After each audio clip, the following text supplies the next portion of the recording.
G2. 1, 2, 3, 4, 5, 6. No distortion? It's on me.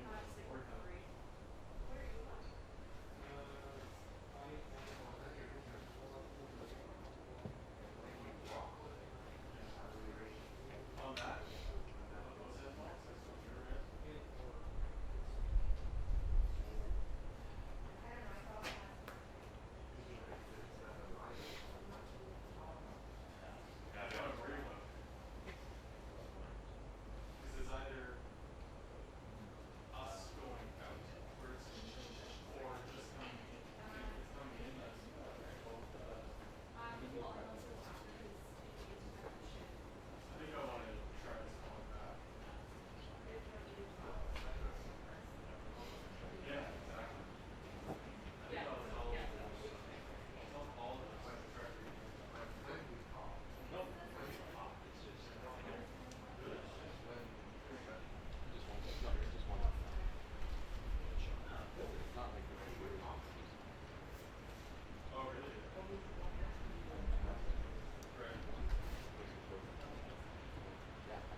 Yes.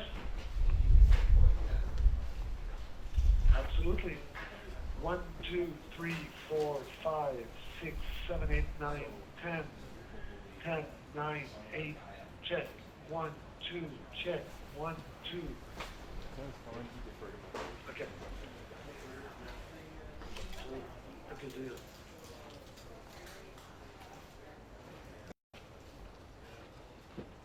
You're like half in the sun, you're half in the. I just want my legs warm, really. Working long jobs. Wait for it. I've got long runs and a long like sleep shirt. Yeah. I got a sunburn. Now winter. Yeah. It's really just evens it out. All right, let's go that day, so I'm gonna have to do it. Yeah.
Two minutes.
Huh? Yeah, I'm just gonna get a couple here and I'm gonna end up with 30 seconds. How's it going?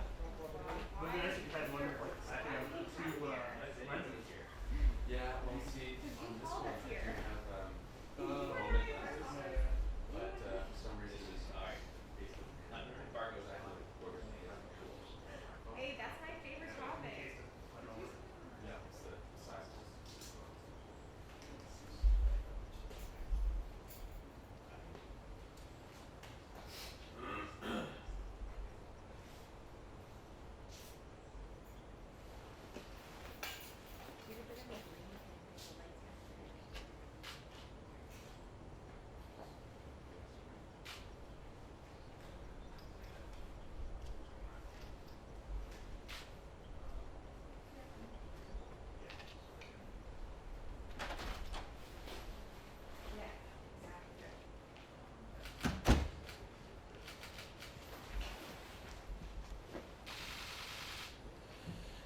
Happy Saturday, everyone. Bonjour tout le monde. Ces jours-ci, nombreux sont les Canadiens qui traversent des moments difficiles à cause de la COVID-19. La pandémie représente un défi sans précédent pour notre pays et les Canadiens en subissent les conséquences. Mais certaines personnes et certains secteurs sont plus durement touchés que d'autres. Donc, cette semaine, on a annoncé d'autres mesures pour venir en aide à ceux qui en ont le plus besoin. D'abord, on est en train de conclure une entente avec l'ensemble des provinces et territoires pour augmenter les salaires des travailleurs essentiels.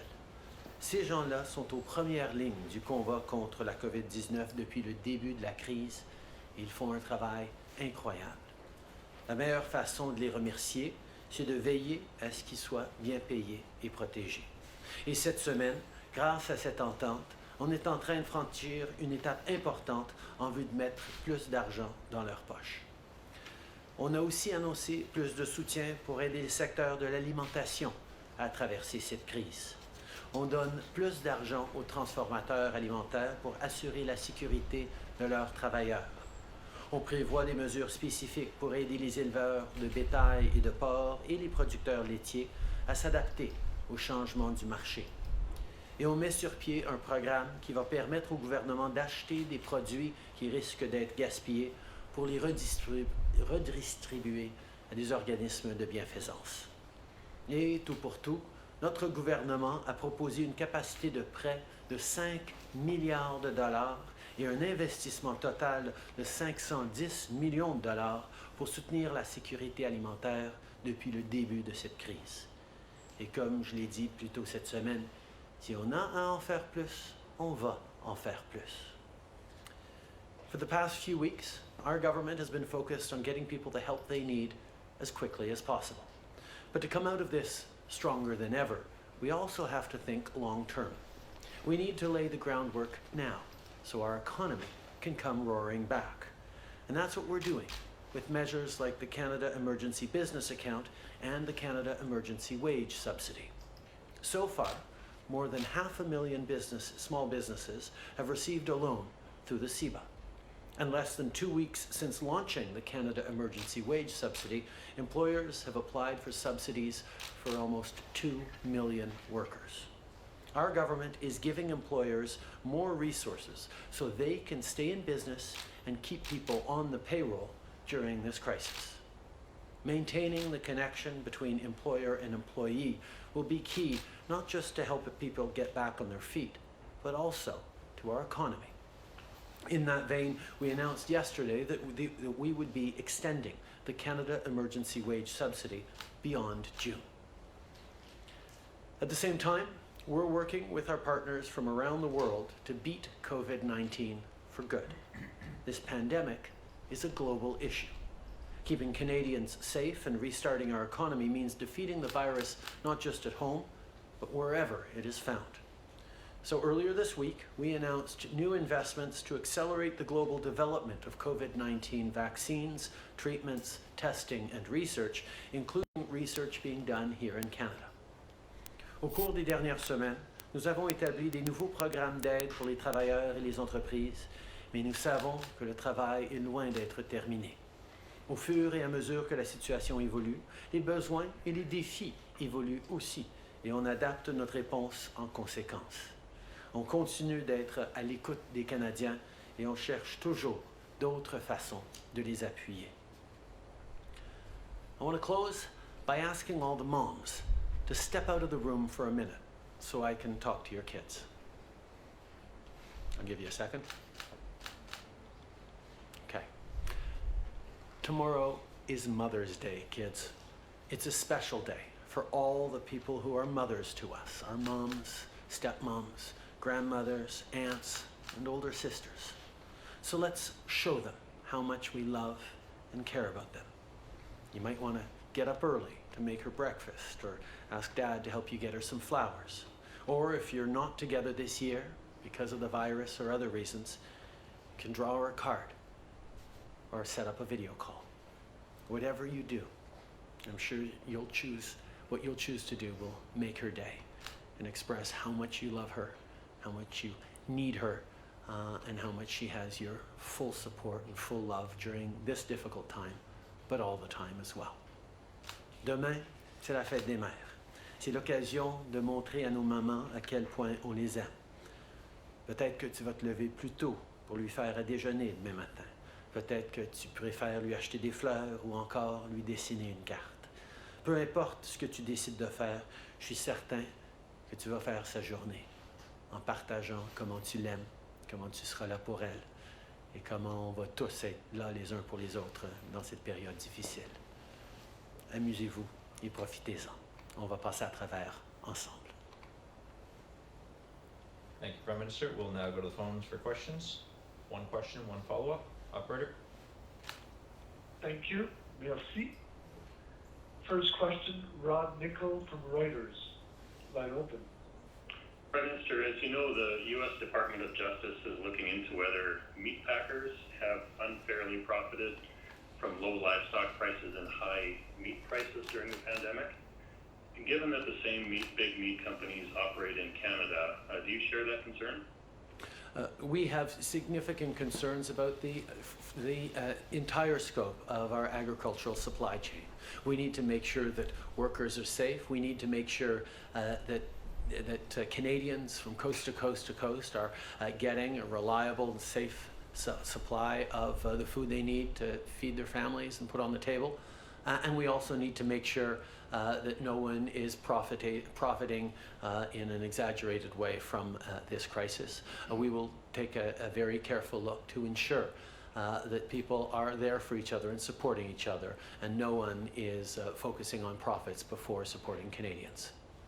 Prime Minister, what will that careful look involve? Like, would you like to see the Competition Bureau in Canada look into this?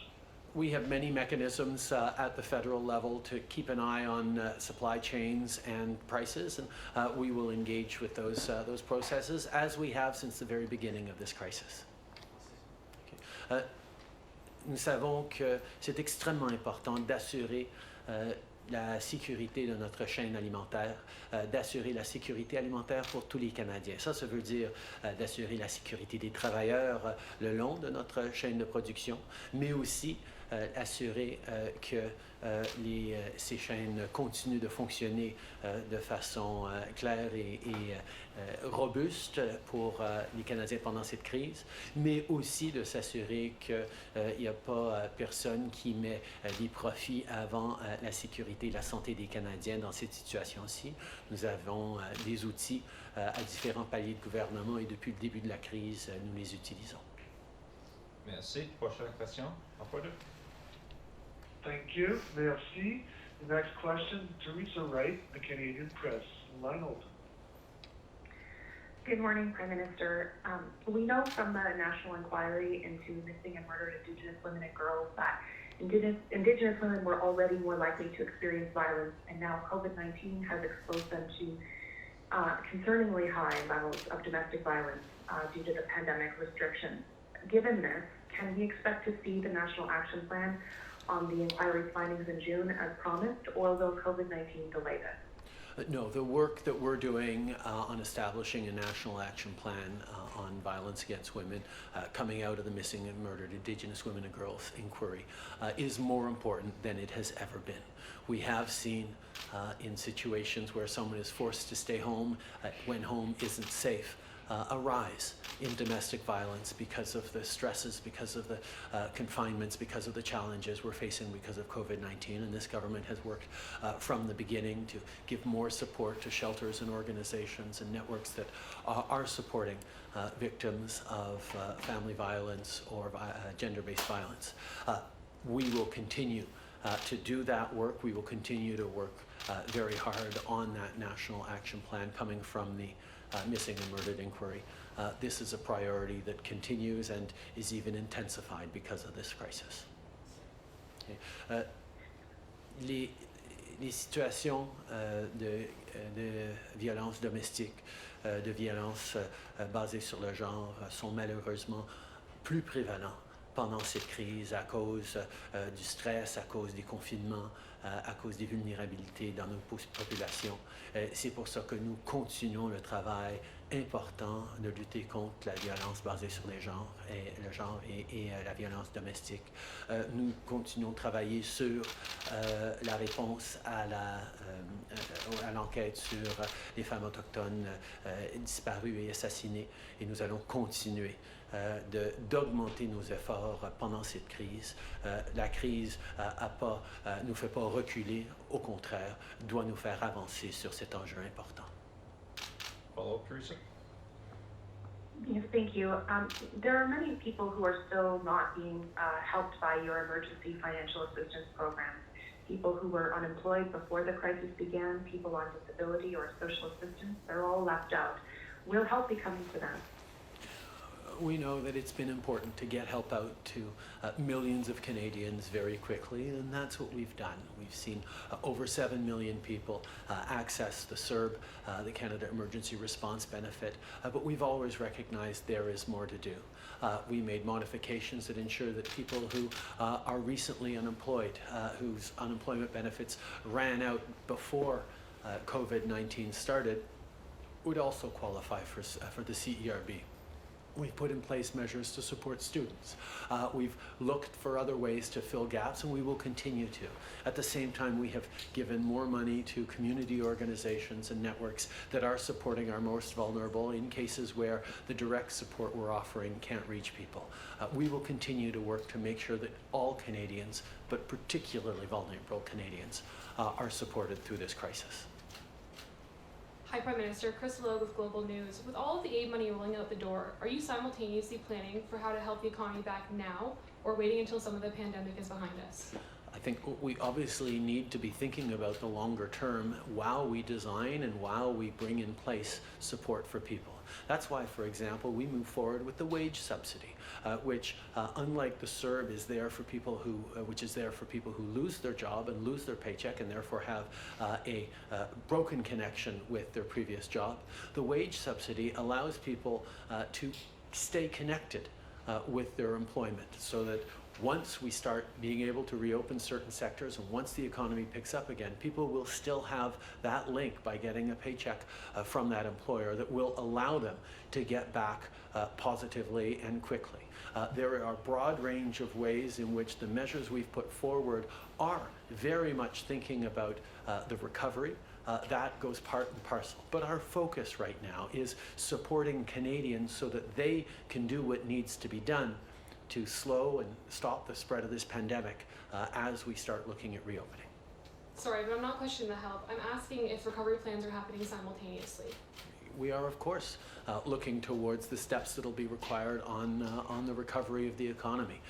That is a significant amount of work that is ongoing, but our focus right now is on recognizing that we are not in the recovery phase yet. We are not even fully into the restarting phase yet. We are still in the emergency phase where people need to get the support they need so they can continue to socially distance, to stay at home, even as certain regions and certain places are talking about reopening. The vast majority of Canadians will need to continue to be very careful, and that's why they will continue to need support. Nous savons que même s'il y a certains endroits qui commencent à redémarrer de différentes façons, nous sommes encore dans un moment où les gens doivent se protéger, doivent continuer de rester le plus possible chez eux, doivent continuer de garder la distanciation sociale. Au fur et à mesure qu'on ouvre tranquillement et graduellement, nous reconnaissons que beaucoup de gens vont devoir continuer de rester chez eux et c'est pour ça que notre emphase est actuellement et continue d'être sur l'appui aux familles, l'appui aux travailleurs pour qu'ils puissent faire ce qu'on a besoin de faire pour freiner la propagation de la COVID-19. Good morning, Prime Minister. Ashley Burke, CBC News. The government has suspended the shipment of 8 million N95 masks made in China that failed to meet specifications. How big a loss is that for Canada? And given that this was a Montreal company that had outsourced to China, does this not prove that we should not be relying on foreign outsourcing for such critical equipment? We have been working very, very hard since the very beginning to bring in as much PPE as we possibly can. We've talked about about 23 different flights just from China of millions of items of PPE because we know the need is and has been so pressing.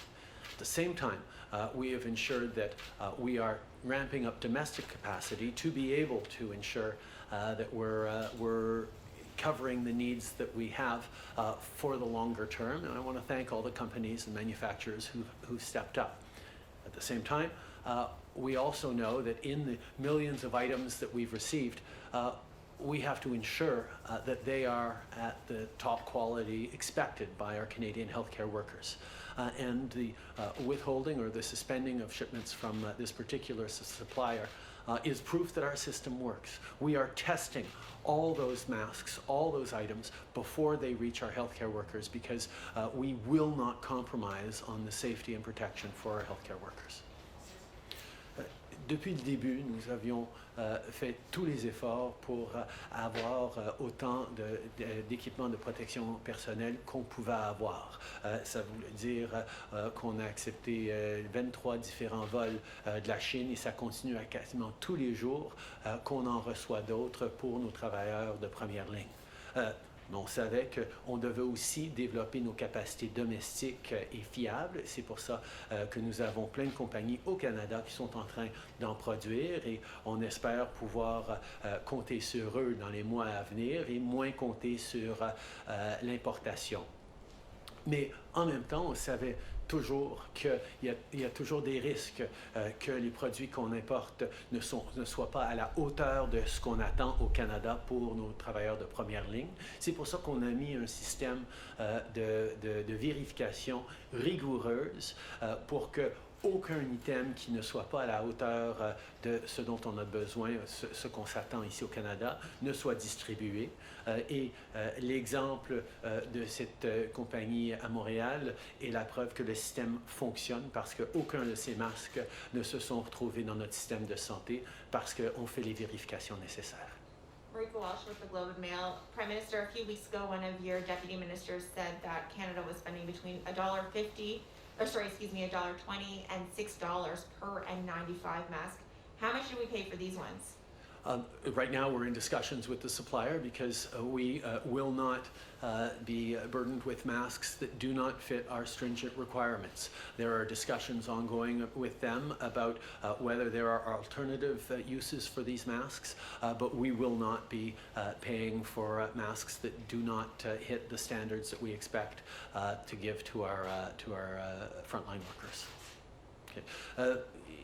Nous sommes en train de regarder avec le fournisseur pour voir s'il y a des usages alternatifs qu'on peut faire avec ces masques-là ou des endroits qu'on peut les envoyer où ils seraient le bienvenu à part notre système de santé. Mais je peux vous assurer que nous ne paierons pas le plein prix pour des masques que nous n'allons pas utiliser pour notre système de santé.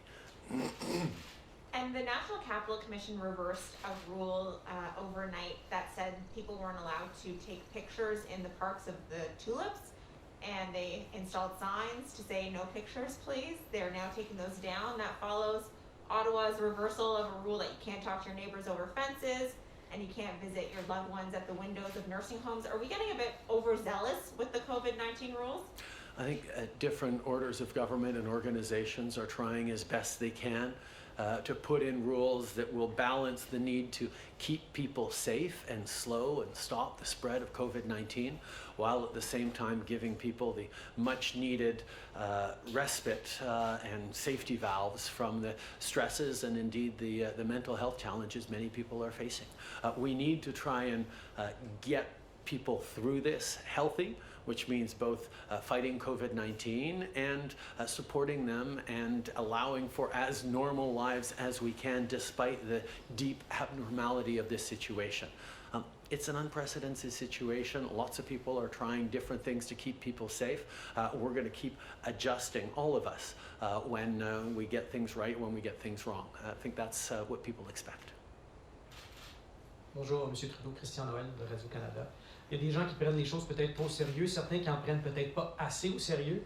Le Québec, c'est la région la plus touchée, mais qui va déconfiner le plus rapidement. Et la santé publique dit, de Montréal dit si on déconfine, il va y avoir plus de malades, il va y avoir plus de morts. Je sais qu'en tant que premier ministre, vous ne voulez pas entrer dans une guerre avec le gouvernement Legault, mais en tant que député de Montréal, vous avez des commettants. Est-ce que vous êtes inquiet et est-ce que vous croyez que le gouvernement de Québec fait fausse route? Je suis québécois, je suis député de Montréal. Je suis très inquiet pour les citoyens à Montréal, mais comme je suis inquiet pour les gens à travers le pays. Nous devons de nous baser sur la science. Nous devons de s'assurer que ce qu'on est en train de faire prend en compte la protection des citoyens, de nos aînés, comme priorité absolue. Je sais que oui, il faut parler de reprendre l'économie de façon graduelle et progressive, mais ça doit être fait de façon à garder les gens en sécurité d'abord et avant tout. Je suis de façon très proche ce qui se passe dans les CHSLD, dans mon comté de Papineau, par exemple. Oui, il y a des préoccupations et je travaille de proche avec les autres gouvernements, y compris le gouvernement de François Legault, pour assurer qu'on est en train de prendre les bonnes mesures pour garder les gens en sécurité. Of course I'm worried as a Quebecer, as a Montreal MP, about the situation going on in my riding in the province, as I am concerned about Canadians from coast to coast to coast as Prime Minister.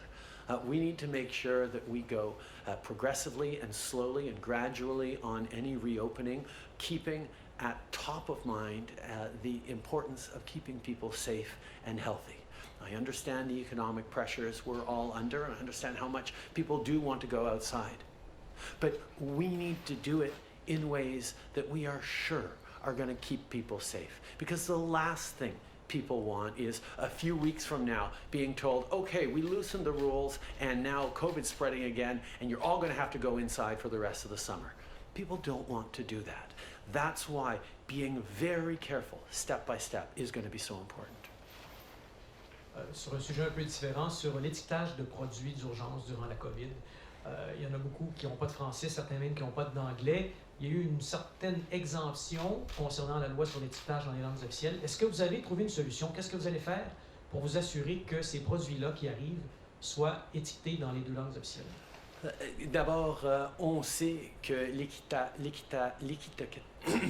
l'étiquetage dans les deux langues officielles, c'est pas juste une question de respect de la dualité linguistique essentielle au Canada, mais c'est une question de sécurité pour les utilisateurs, pour les consommateurs, pour les clients. Nous devons d'assurer que les gens ont accès aux produits et sachent comment bien les utiliser. C'est pour ça que c'était une préoccupation pour nous tous quand Santé Canada, et je sais que ça a été partagé par Santé Québec, quand eux, ils ont pris des mesures semblables pour permettre de l'étiquetage seulement en anglais, que nous trouvions d'autres solutions. Et je sais qu'il y a des mesures qui ont été prises pour s'assurer que l'information soit disponible en ligne dans les deux langues officielles et même dans d'autres langues, selon le cas, pour les utilisateurs. I think we all recognize that bilingual labeling is not just a question of recognizing the important bilingualism of our country, but it's a question of safety as well. It's a question of actually ensuring that people know how to safely use a product that they are using or they are purchasing. That's why I know that Health Canada and indeed Health Quebec that approved unilingual English labeling in certain limited cases, didn't particularly want to and looked hard to try and find solutions. And I know on the Health Canada side, we've moved forward with online information that people can access in multiple languages to make sure that they are going to be able to fully understand what it is that the products they're using. Ian Wood, CTV News. Prime Minister, you previously said that the economy and businesses should only reopen if they have adequate PPE to protect workers. Given the procurement issues, are you going to make any suggestions to the provinces that maybe they scale back on their reopening plans? And how long is the government going to be able to maintain these emergency subsidies? First of all, we agreed as all First Ministers, premiers of provinces and territories, and the federal government, that there are principles that need to underlie any restarting of the economy, and that's exactly what we're moving forward on carefully. That's why we're continuing to procure massive amounts of PPE, including flights almost daily for the rest of the month from China and elsewhere, to ensure that we have enough equipment, even as the Canadian producers and manufacturers of these equipments are starting to come online and deliver their products as well. We know that as we move forward to reopening, we need to make sure that workplaces are safe for Canadians and that we are arresting the spread of COVID-19 and preventing a second wave that could send us all back into confinement this summer, which we certainly do not want to be doing. So we're going to continue to work with the provinces to make sure that they are able to fulfill the levels that they are projecting they will need in terms of PPE, and that is something we're going to continue. As for how long these supports are going to last, we're going to keep adjusting to what the economy needs are, but mostly what the needs of Canadians are to be supported and to stay safe through this situation. Okay. Nous avons travaillé avec les provinces et territoires pour établir des principes qui vont guider la rouverture de l'économie de façon graduelle, de façon vigilante, et ça inclut d'avoir assez de matériel de protection pour pouvoir protéger les travailleurs et empêcher que la COVID-19 se répande encore plus. Nous allons continuer de travailler pour importer du matériel de protection personnelle. Nous allons continuer de travailler avec les provinces pour répondre aux besoins tout en créant une production domestique ici aussi. Mais on va travailler avec les provinces pour s'assurer qu'ils ont l'équipement nécessaire pour pouvoir faire la rouverture de façon sûre et sécure. Par rapport aux bénéfices qu'on envoie aux Canadiens, on va continuer de regarder la situation qui est en train de changer. On va être là pour appuyer les gens et pour aider le pays à reprendre en restant en santé, et ça va se faire de la bonne façon. Merci beaucoup tout le monde.